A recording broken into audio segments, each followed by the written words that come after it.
sopra onde quer. Ele não é subordinado ao homem. Podemos interceder pelo seu sopro, assim como em Jerusalém, eles não sabiam em que momento seria o sopro do Espírito Santo de Deus. Então, nós sabemos que o Espírito Santo ele está presente na Igreja de Cristo desde quando desceu lá em Jerusalém, no dia de Pentecostes. Mas o Espírito Santo sempre esteve no meio do povo de Deus. Nunca deixou de estar. Lá foi uma manifestação de poder na vida dos crentes. Então essa manifestação ela é até hoje. Não mudou.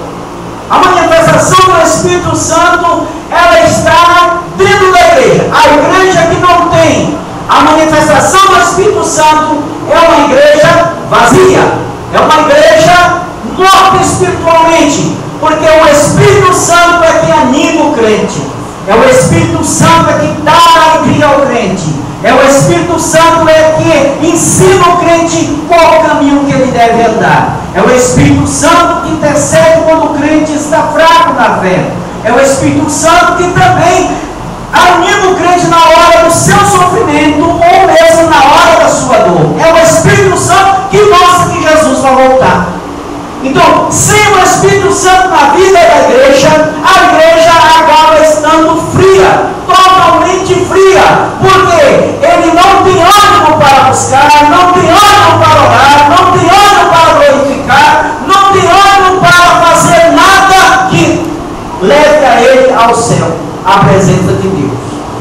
Mas diz a palavra do Senhor que Paulo nasceu do Espírito de Deus. E logo após foi enviado pelo Espírito Santo a pregar a palavra e anunciar Jesus como Filho de Deus. Está escrito em Atos dos Apóstolos, capítulo 9, versículo 20 e 21. Vamos ver? Vamos esperar o Jorge colocar, né? Amém? Glória a Deus. Irmãos, quando o Espírito Santo ele habita na vida do crente, existe um movimento diferente. É um movimento que é um movimento que o crente não tinha antes. Ele antes muitas vezes vinha na igreja, entrava no culto e saía precisando de alguma coisa. Só que quando ele aceita Jesus e recebe o Espírito Santo na vida dele, o primeiro desejo que o Espírito Santo coloca no seu coração é de testemunhar de Jesus. É de dizer que Jesus é maravilhoso. É de dizer que Jesus salva. É de dizer que Jesus é o Rei da glória, é o Salvador da humanidade, é o Príncipe da paz. Então a pessoa não fica mais quieto. Ele começa a ficar impulsionado. Ele começa a ser uma pessoa, um instrumento na mão de Deus. Porque o Espírito Santo está dentro dele. Ele antes não tinha coragem nem mesmo de falar de Deus ou de Jesus. Mas a partir daquele momento que ele recebe o Espírito Santo, ele se transforma. Ele muda o seu ser.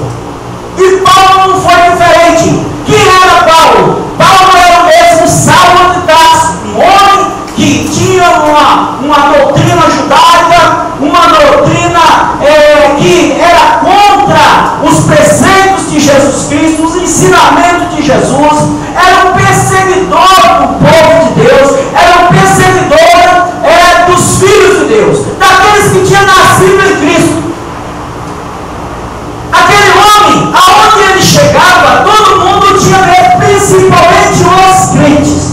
Os crentes tinham medo de Paulo, porque Paulo batia, Paulo matava, Paulo espancava, Paulo fazia coisas que não deveria um homem fazer, nem mesmo se não tivesse um pouco de conhecimento de Deus, mas em nome de Deus ele fazia isso.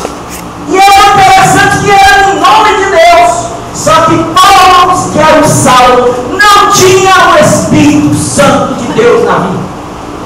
A diferença é que ele não tinha a presença do Espírito Santo. E quando ele fazia tudo aquilo, ele se sentia prazer na sua carne e não no Espírito. Mas um dia aquele homem que tinha matado a Estevão, que era também um apóstolo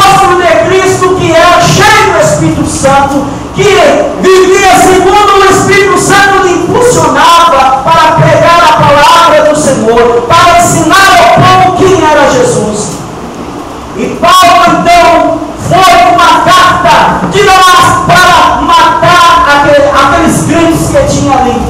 E diz a palavra do Senhor que aquele homem encontrou com alguém que tinha poder de derramar o Espírito Santo e transformar a vida dele.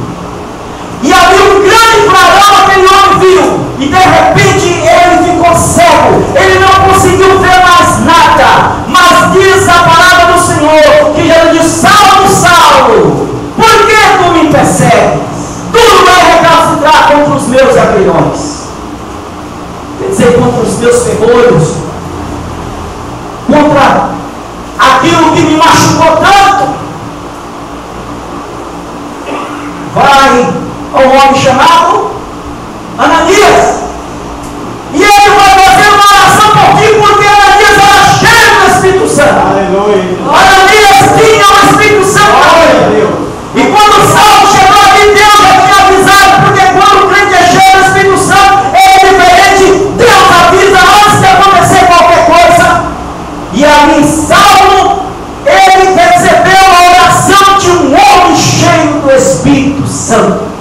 E a cegueira dele caiu como escama no chão. Levantou, não mais Saulo, mas Paulo, de Deus fugiu, cheio do Espírito Santo. Glória a Deus. Diz a palavra do Senhor que Saulo recebeu o Espírito de Deus e foi impulsionado a pregar a palavra de Deus. O homem que antes perseguia já entrava na cidade falando que Jesus era bom, que Jesus era maravilhoso, que Jesus salvava, que Jesus transformava. E ele recebeu um espinho na carne, porque todos jogavam na cara dele: você que matava esses crentes, e agora está falando que esse Jesus desses crentes é bom. Ele disse: realmente esse Jesus desses crentes é bom. E por ser Paulo contava o testemunho, e dizia: olha, aquele homem me apareceu no caminho de Damasco, e eu fiquei cego, mas ele me encheu do Espírito Santo. Aleluia, Jesus, glória a Deus. Ele me encheu desse Espírito Santo, em que diz João capítulo 3, versículo 8: o vento sopra onde quer, ouvis o ruído, mas não sabeis de onde vem, nem para onde vai. Assim acontece com aquele que é nascido do Espírito Santo.